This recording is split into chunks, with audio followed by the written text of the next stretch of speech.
अमृत दर्शन news. GIS को लेकर cabinet में चर्चा हुई। कल सीएम दिल्ली में विदेश के निवेशकों से चर्चा करेंगे। जीआईएस की प्रबंधन के लिए समिति का हुआ गठन, जिसमें डिप्टी सीएम भोपाल के प्रभारी मंत्री समेत कई विधायक शामिल। 24 फरवरी को पीएम आएंगे और 25 फरवरी को अमित शाह आएंगे भोपाल।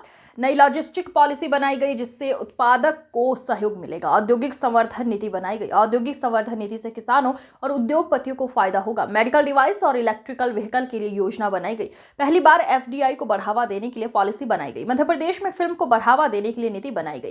पर्यटन नीति भी तैयार की गई। औद्योगिक संवर्धन नीति 2025 को दी गई मंजूरी।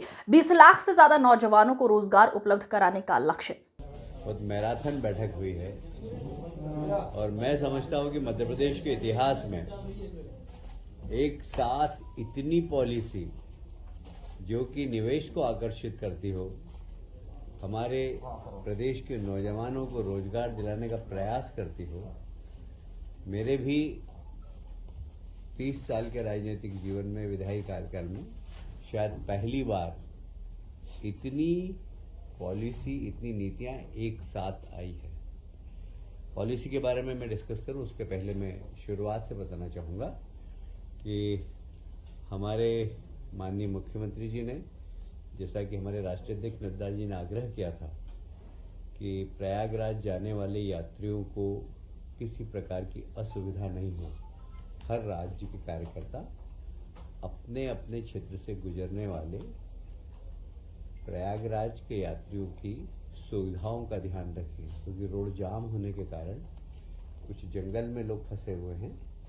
तो उन सब के लिए हमारे कार्यकर्ताओं ने भोजन की व्यवस्था की है, दूध की व्यवस्था की है, बिस्किट की व्यवस्था की है और कोई ठहराने की व्यवस्था भी की है, क्योंकि बच्चों के साथ गए, उनको दूध की भी आवश्यकता थी। और इस पूरी काम की जवाबदारी हमारे डिप्टी सीएम श्री राजेंद्र शुक्ला जी को सौंपी है। आज इसीलिए कैबिनेट में भी वो नहीं आए। वो सतना से लेकर रीवा तक के पूरे मार्ग की जवाबदारी देख रहे हैं। फिर जिस प्रकार दिल्ली में जीत हुई है हमारी, मतलब 27 साल बाद भारतीय जनता पार्टी की सरकार वहाँ पर बन रही है, जो हमने कैबिनेट में दिल्ली की जनता को भी धन्यवाद दिया और देश के यशस्वी प्रधानमंत्री, जिनकी लोकप्रियता लगातार बढ़ रही है, दिल्ली के चुनाव ने ये वापस बता दिया है। और इसलिए माननीय मुख्यमंत्री जी ने, मंत्रिमंडल ने माननीय प्रधानमंत्री जी को भी बधाई दी है।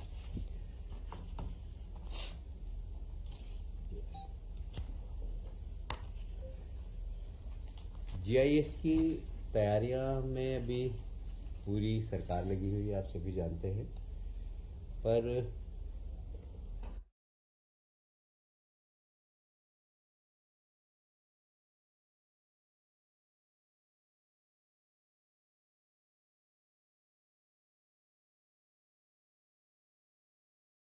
दिए थे तो उस सब ने अपनी पॉलिसी बनाई है, जिसके बारे में मैं आपको अभी बताऊंगा। बाहर का निवेश हमारे यहाँ आए, इसके लिए माननीय मुख्यमंत्री जी विदेश में गए भी थे और कल दिल्ली के अंदर विदेशी राजदूतों के साथ बैठक भी है। हमारा वाणिज्य केंद्र का वाणिज्य उद्योग विभाग उसको कोऑर्डिनेट कर रहा है और कैसे बाहर के इन्वेस्टर मध्य प्रदेश में आए, इन्वेस्टमेंट करें, इसके लिए कल माननीय मुख्यमंत्री जी विदेश के सारे राजदूतों के साथ बैठक करेंगे। वैसे जीआईएस की तैयारी के प्रबंधन के लिए एक समिति का भी गठन किया गया है, जिसमें हमारे दोनों डिप्टी सीएम हैं, भोपाल के प्रभारी मंत्री हैं, भोपाल जिले के स्थानीय मंत्री, सांसद और भोपाल और खजुराहो के स्थानीय विधायकगण, मेयर, ये सब इस कमेटी में शामिल है। जीआईएस के माननीय प्रधानमंत्री जी 24 फरवरी को यहाँ पर आ रहे हैं और 25 को हमारे गृह मंत्री, गृह और सहकारिता मंत्री माननीय अमित शाह जी भी आएंगे। मुझे लगता है कि समापन गृह मंत्री जी अमित शाह जी ही करेंगे।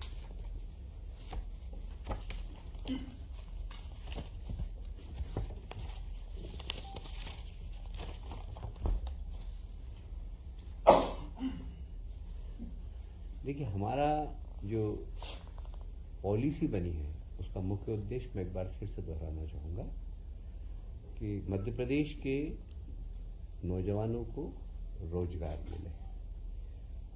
फिर निर्यात को बढ़ावा कैसे हो, तो निर्यात को बढ़ावा देने के लिए एक अलग से हमारी पॉलिसी बनी है।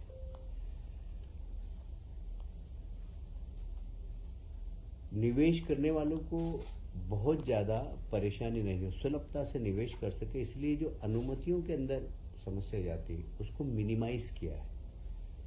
पहले कभी कहीं 25 अनुमतियां थी तो उसको कम करके 15 कर दी, किसी विभाग में 30 अनुमतियां थी तो उसको 12 कर दी।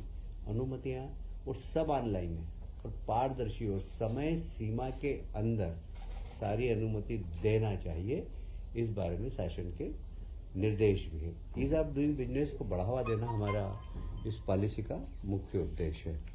मध्य प्रदेश की लॉजिस्टिक क्षमता को बढ़ाना, आप सभी जानते हैं हमारा लैंड लॉक स्टेट है, हमारे यहाँ इसका लाभ भी हमें और कभी कभी नुकसान भी होता है क्योंकि पोर्ट नहीं है, एक्सपोर्ट करने में हमें परेशानी आती है। तो हम लॉजिस्टिक को कैसे मजबूत कर सकें और कैसे निर्यात ज़्यादा हो, उसके लिए हम फैसिलिटी उद्योगपतियों को दे सकें, इसके लिए हमने लॉजिस्टिक पॉलिसी बनाई है। और पोर्ट तक सामान पहुँचे तो उनके ट्रांसपोर्टेशन में भी हमारी जो नई पॉलिसी आई है उसमें हम उत्पादकों को सहयोग करेंगे।